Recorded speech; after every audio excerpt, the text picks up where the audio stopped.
हमारा नाम 20 नवंबर को मेरे भाई की मौत हुई थी। आज 24 नवंबर है। 5 दिन से मेरे भाई की लाश फ्रीजर में ऑपरेट करती तो मेरा भाई इस दुनिया से नहीं जाता। क्या उनके किडनी तक को भी इफेक्ट कर दिया। दौरान मेरा भाई 20 नवंबर को अपना दम तोड़ देता है। देख रहे हैं द लाइव बिहार न्यूज। मैं अब्दुल कुद्दूस आपके साथ। मैं इस वक्त हूं दरभंगा जिला के बहेड़ा थाना अंतर्गत बदरबन्ने गांव में। मैं आपको जानकारी दे दूं कि इस वक्त 72 घंटे के बाद मोहम्मद नसीम की जनाजा हो गया। आप कब्रिस्तान को देख रहे हैं और यहाँ पे जनाजा की नमाज पढ़ के ये लोग वापस आ रहे हैं। आपको जानकारी दे दूं कि 72 घंटे तक मोहम्मद नसीम के बॉडी को फ्रिज में रखा गया। उसके बाद न्याय नहीं मिलने की वजह से आज आखिरकार उनके जनाजा का नमाज पढ़ा दिया गया है। यहाँ पे ग्रामीण हैं, उनके घर के परिजन हैं और भी लोग हैं, देख रहे हैं सबके चेहरे पे उदासी है। और बदरबन्ने गांव में जो घटना ये घटित हुई है ये दिल दहला देने वाली घटना है। यहाँ पे पहुँचा हूँ तब तक जनाजा हो गई थी। क्या इन लोगों को न्याय मिल पाएगी या बिहार में फिर उसी तरह अपराधी एक बार फिर से बेखौफ घूमेंगे? ये सरकार की गलती है या प्रशासन की गलती है? बिहार में जदयू आरजेडी की सरकार है, लेकिन फिर भी जदयू के जो नेता हमारे मुख्यमंत्री श्री नीतीश कुमार जी हैं उन पे किसी भी तरह की आंच नहीं है। लेकिन उनके जो छोटे मोटे कार्यकर्ता है वो मुख्यमंत्री से शायद ज़्यादा पावर समझते हैं, जिसकी वजह से किसी भी घटना को लेकर लोगों की जान ले लेती है। एक छोटी सी बात के लिए किसी की जान ले लेना ये कहाँ की रूल है, किस स्टेट की नियम है, कहाँ की यह संविधान बताती है? चलिए इन लोगों से बात करते हैं और जानते हैं पूरी हकीकत। आपका नाम क्या हुआ? मेरा नाम मोहम्मद खलीलुल्लाह है। कौन थे आपका नसीम? मेरे भाई थे मोहम्मद शमीउल्लाह उर्फ नसीम जी। क्या घटना हुई थी? घटना यही हुआ था, जेडीयू पार्टी से है कमरुल हसन जो जिला अल्पसंख्यक अध्यक्ष है। पंचायत चुनाव में मुखिया का इलेक्शन लड़ा था, हम लोग सपोर्ट नहीं किए थे, तभी से ये हम लोगों के साथ विवाद करते आ रहा था। 2022 में किसी न किसी तरह से ये जेडीयू पार्टी से जिला अध्यक्ष बन जाता है। उसका पावर दिखाते हुए ताबड़तोड़ हम लोगों पे हमला करते आ रहा था। हमने कई एफआईआर दर्ज करवाया कमरुल हसन पे, लेकिन पुलिस प्रशासन कोई मदद नहीं किया। हम लोगों का विवाद इतना बढ़ने के बावजूद भी पुलिस का कोई कोऑपरेट नहीं रहा।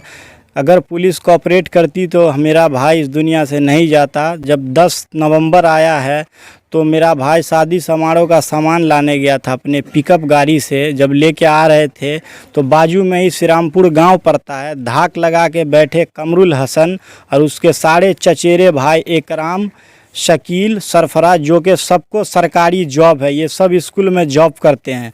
सब धाक हथियार से जैसे ही मेरे भाई का पिकअप उस गांव के करीब आता है, श्रीरामपुर के रोड पे लकड़ी का जो होता है झाड़ काट के रख दिया जाता है, जिससे पिकअप को रोक के और उस पर ताबड़तोड़ हमला किया जाता है। आगे का शीशा तोड़ के मेरे भाई को घींच लिया जाता है और पूरे जिस्म पर चाकुओं से गोद के उसको गहरा निशान दे दिया जाता है।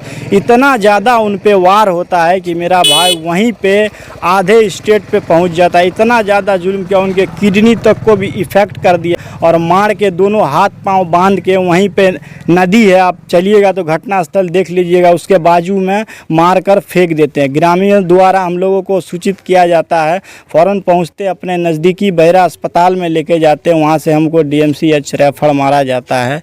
लेकिन मेरे भाई का हालत बहुत गंभीर था, ये मैं नज़र में रखते हुए हम उसको सिटी हॉस्पिटल में एडमिट करवाते हैं। वो भी कुछ स्टेटमेंट करते हैं और पटना रेफ़र मार देते हैं।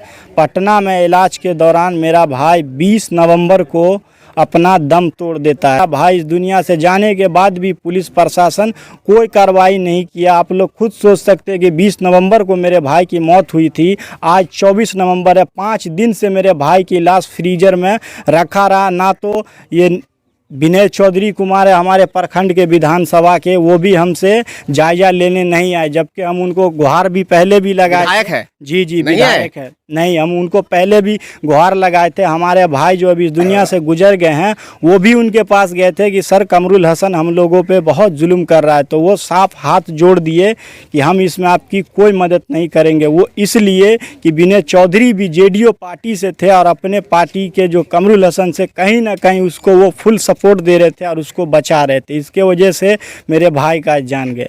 4-5 महीना पहले ये विवाद हुई थी आप लोगों के बीच, लेकिन ये घटना जो बता रहे हैं 10 नवंबर 10 नवंबर के आपके भाई मोहम्मद नसीम के साथ हुआ। क्या उस समय मोहम्मद नसीम थे घर पे जब आप लोगों के बीच झगड़ा जो हुए थे 4-5 महीना पहले? शर्मा, हाँ।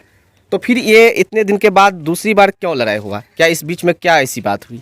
वो लोग हम लोगों पे शुरू से ही वार करते आ रहे हैं। 2022 में भी हमने कमरुल हसन पे 3 से 4 FIR कर रखा है। उसका मैं केस नंबर भी आपको बता सकता हूँ। 280/22, 237/22, 384/22, ये सारे केस उन लोगों पे दर्ज है, उनके सारे चचेरे भाई पे। और किसी में भी वो लोग बेल नहीं लिया, फिर भी पुलिस किसी को अरेस्ट नहीं किया। उसकी वजह से मेरे भाई का जान गया।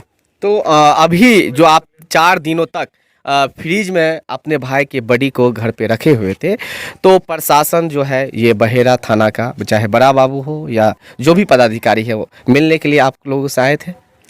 हाँ, कल आए थे बड़े बाबू मिलके और आश्वासन दिए थे कि हम सारे मुजरिम को अरेस्ट करेंगे। लेकिन हमको नहीं लगता है कि हमको न्याय मिलेगा, क्योंकि यहाँ का कानून व्यवस्था में इतना कमज़ोर देख रहा हूँ। अगर पुलिस सही टाइम पे एक्शन लेता तो ये लोग पहले ही अरेस्ट होते और मेरे भाई का जान नहीं जाता।